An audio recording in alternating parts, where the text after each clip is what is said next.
الحمدللہ رب العالمین والعاقبۃ للمتقین الصلاۃ والسلام علی سید المرسلین۔ روشن راستے کے متلاشی تمام لوگوں کو السلام علیکم۔ آج ہم بات کریں گے اس وصیت پر جو حضور صلی اللہ علیہ وآلہ وسلم نے حضرت علی کرم اللہ وجہہ کو کی۔ ایک دن نبی کریم صلی اللہ علیہ وآلہ وسلم نے حضرت علی سے فرمایا تھا، اے علی، رات کو سونے سے پہلے 4000 دینار صدقہ کر کے سویا کرو، اور فرمایا دوسری وصیت یہ کرتا ہوں کہ ایک قرآن مجید کی تلاوت کر کے پھر سویا کرو۔ پھر فرمایا علی، میں تجھے وصیت کرتا ہوں کہ 2 لڑنے والوں کے درمیان صلح کروا کے پھر سویا کرو۔ پھر فرمایا علی، جنت کی قیمت ادا کر کے سویا کرو، اور فرمایا علی، ہر رات سونے سے پہلے ایک بار حج کر لیا کرو۔ حضرت علی کرم اللہ وجہہ حیران ہو کے حضور صلی اللہ علیہ وآلہ وسلم سے پوچھنے لگے، یا رسول اللہ، اتنے سارے اعمال کرنے کی کسی میں ہمت نہیں ہے، کس میں طاقت ہے کہ وہ یہ سارے اعمال کرے اور پھر سوئے؟ تو حضور صلی اللہ علیہ وآلہ وسلم نے ارشاد فرمایا، علی، میں آپ کو مختصر وظائف بتاتا ہوں، اگر آپ یہ کر کے سوئیں گے تو واقعی آپ یہ تمام میری وصیتوں کو پورا کر لیں گے۔ حضور صلی اللہ علیہ وآلہ وسلم نے ارشاد فرمایا، اے علی، اگر آپ 4 بار سورۃ فاتحہ پڑھیں گے تو اس کا اتنا ثواب ملے گا جیسے آپ نے 4000 دینار صدقہ کر دیے۔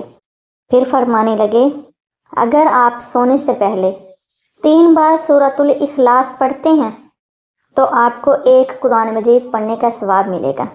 پھر ارشاد فرمایا کہ آپ اگر سونے سے پہلے پڑھ لیں استغفر اللہ ربی من کل ذنب واتوب الیہ، تو آپ کو اتنا ثواب ملے گا جیسے آپ نے 2 لڑنے والوں کے درمیان صلح کروا دی۔ پھر حضور صلی اللہ علیہ وآلہ وسلم نے ارشاد فرمایا کہ رات کو سونے سے پہلے مجھ پر اگر 10 مرتبہ درود پاک پڑھ لو تو تمہیں اتنا ثواب ملے گا جیسے تم نے جنت کی قیمت ادا کر دی۔ پھر ارشاد فرمایا کہ رات کو سونے سے پہلے 4 مرتبہ تیسرا کلمہ پڑھنا تمہارے لیے ایک حج کا ثواب لکھا جائے گا۔ حضور صلی اللہ علیہ وآلہ وسلم کی یہ روٹین تھی کہ رات کو جب آپ اپنی چارپائی پر سونے کے لیے جاتے تھے تو آپ اپنی چارپائی پر بیٹھ کر سورۃ الفلق اور سورۃ الناس پڑھ کر اپنے ہاتھوں پہ پھونک مارتے تھے، اور پھر وہ اپنے ہاتھ جن پر دم کیا ہوتا تھا سورہ فلق اور ناس کا، آپ وہ اپنے چہرے مبارک پر پھیرتے تھے، پھر اپنے سر پر پھیرتے تھے، پھر آپ اپنے سینے پر پھیرتے تھے، اور پھر باقی سارے جسم پر پھیر لیتے تھے۔ اور آپ صلی اللہ علیہ وآلہ وسلم کی عادت مبارکہ تھی کہ رات کو سونے سے پہلے سورۃ الملک اور سورۃ حامیم سجدہ بھی پڑھا کرتے تھے، اور آیت الکرسی بھی لازمی پڑھا کرتے تھے۔ اور آپ نے یہ بھی ارشاد فرمایا کہ رات کو سونے سے پہلے سورۃ البقرہ کی آخری آیات پڑھنے سے بھی بہت زیادہ ثواب ملتا ہے۔ اور وہ مختصر دعا جو حضور صلی اللہ علیہ وآلہ وسلم نے امت محمدیہ کو سکھائی وہ تو ہمیں لازمی پڑھنی چاہیے۔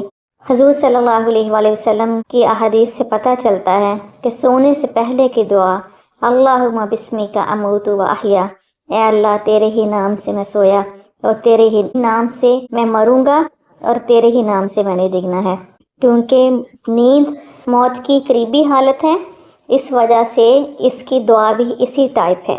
تو رات کو سونے سے پہلے اللہ تعالیٰ کا ذکر اذکار کر کے سونا چاہیے، کیونکہ بہت سارے ایسے لوگ ہیں کہ جو رات کو سوئے لیکن صبح اٹھے نہیں۔ اللہ تعالیٰ ہمیں عمل کی توفیق عطا فرمائے۔ وآخر دعوانا ان الحمدللہ رب العالمین۔